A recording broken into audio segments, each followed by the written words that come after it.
Your pension statement is the topic we're going to be discussing today. Your pension statement is actually the most important document that you need to be looking at each and every year to make sure that your pension is on target for when you actually reach retirement. My name's Hannah and I'm on a mission to make retirement planning a fun, fruitful and fulfilling activity. Your pension statement is a document that's going to include information such as the value of your pension at the beginning of the year. That's the very first thing that you should look for. The second thing that it's going to include is your contributions to the pension over the last year. Now, if you've been part of an auto-enrollment scheme, then there's a likelihood that your contribution will be 5% of your salary. So look out for this figure in your pension statement. If you can't see any of the items that I mentioned in this video on your pension statement, call your HR department or your pension scheme administrator or manager and actually ask them to tell you where it is, because this is information that they are actually obliged to provide to you. But also this is information that you need to really understand your financial well-being and what it's going to look like for you when you reach retirement. Now, there's a possibility, depending on the type of scheme that you have with your pension provider or with your employer, that your contribution is 5%. It might be more, it might be slightly less. It depends on whether, for example, your employer is matching your contribution. It might be that your contributions are different. Now, the next thing that you want to be looking for is your employer contributions. Employers have a requirement actually to pay in a minimum of 3% where this is an auto-enrollment scheme. Now, they might be matching your contributions and they might pay up to 5%, they might pay 8%. It really depends on your scheme. And if you don't know, go and ask your HR department, because this is something that's really going to affect the amount of money that's going to be available to you when you reach retirement age. So find out what kind of scheme you have, whether you have a salary match or whether you have some other type of scheme, but make sure that you know this information and it will be contained within your pension statement, or should I say it should be contained in your pension statement. It might be that actually your employer's not making any contributions, because it might be that actually you're not auto-enrolled in a scheme, and that might be because you actually don't meet the income requirements. Again, if you're uncertain and you're looking to enroll, go and speak to your HR department. That's always the first place to begin. Then the next thing that you want to look for is the government contribution to your pension tax relief. This is where the government contribute 20% towards your contributions if you are a basic rate taxpayer. If you are a higher rate taxpayer, then actually this is not taken at source. What happens is you have to claim it back through your annual tax return. So do bear that in mind. Again, if you're unsure, ask the HR department. If it's not mentioned on your pension statement, ask your employer whether it's something that they're planning to include in the future, because at the end of the day, they might just be excluding it because it might appear to be too complicated. But whatever the reason, if you'd like for it to be there and you think it's a good idea for it to be there, if it's missing, just go and ask them. And I think the more people that ask them, the more likely they will be to change their policies around what they do provide to you, a recipient of pension income later on down the line. And then the other thing that you want to be looking for, this is the key thing that you want to be looking for, and this is the investment performance of your funds. Now, sometimes, the expectation is that this should go up. But remember, like with any investments, if you, for example, have a mortgage, or if you look at any other financial products, you'll always read in the small print where it says these investments can go up, but they may also go down and you may lose all of your money. This is the same with pensions, because what you'll often find is that a lot of pension providers will invest in the stock market. As a result of that, the stock market goes up. Sometimes it goes down. So bear that in mind. But the moment you actually start tracking this on an annual basis, you will be able to see year after year after year whether this particular pension scheme is actually serving you. Now, my hope and expectation is that your pension provider is actually doing this assessment on your behalf and evaluating the funds. If you'd like to find out more, then again, ask them for their statement of investment principles. And sometimes this is not usually a one-page document.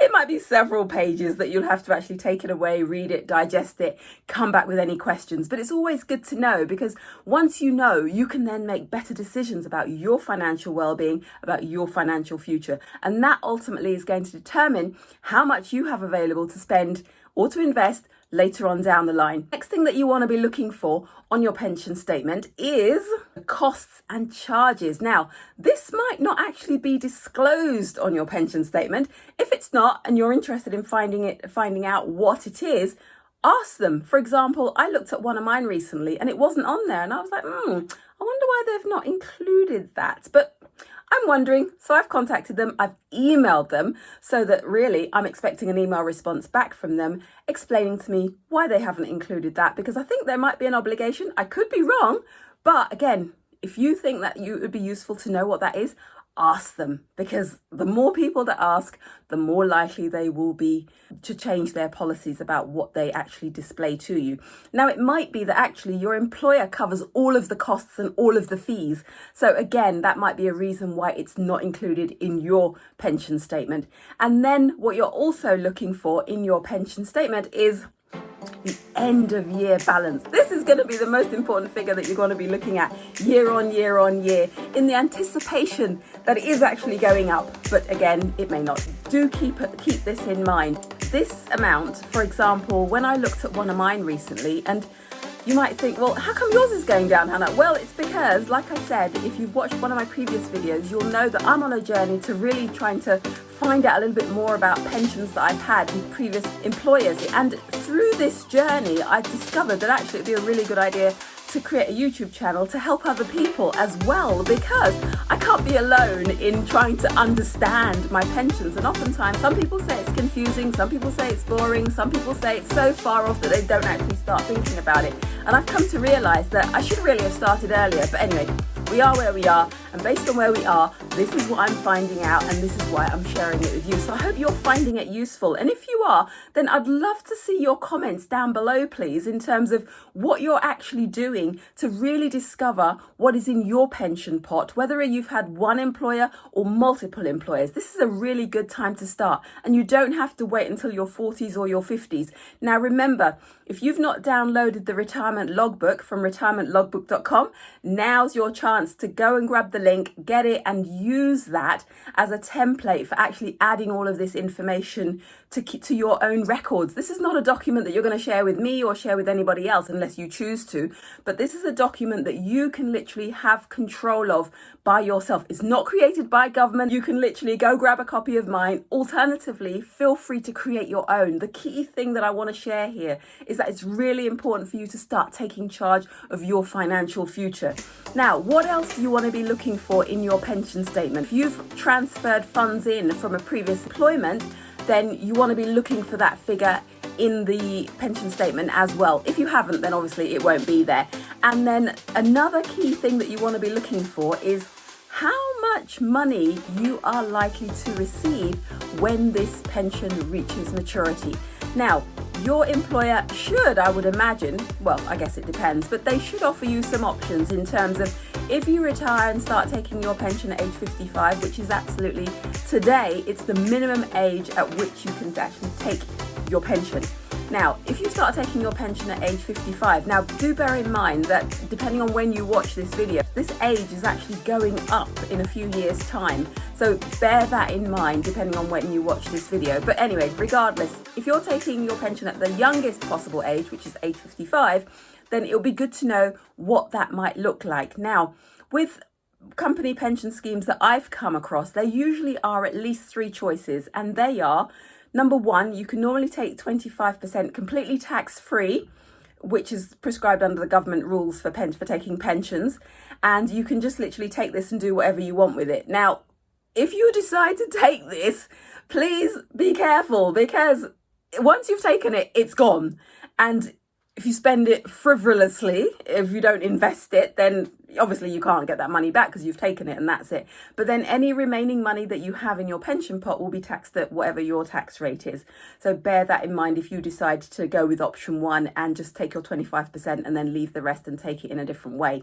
The other thing that you could do is, rather than taking 25% and leaving the rest in the pension pot, where you can then draw it down year after year or whatever frequency matches your requirements, then the other option that you could do is you could take the whole pot and go spend it on whatever, or go invest it, which might be a better alternative. But again, I'm not going to be giving you any financial advice in this video, because this is ultimately you taking control of your finances so that you can make better informed decisions about your financial future. That's ultimately what matters.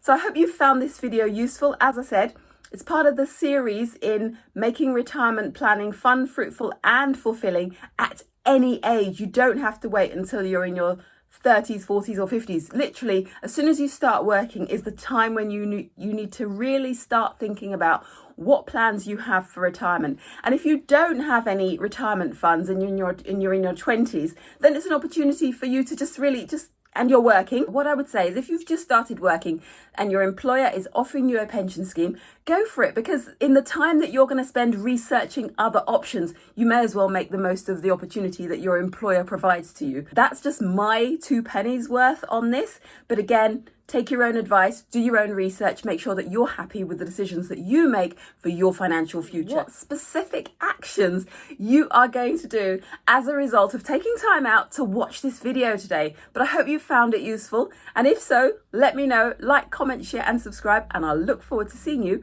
in the next video.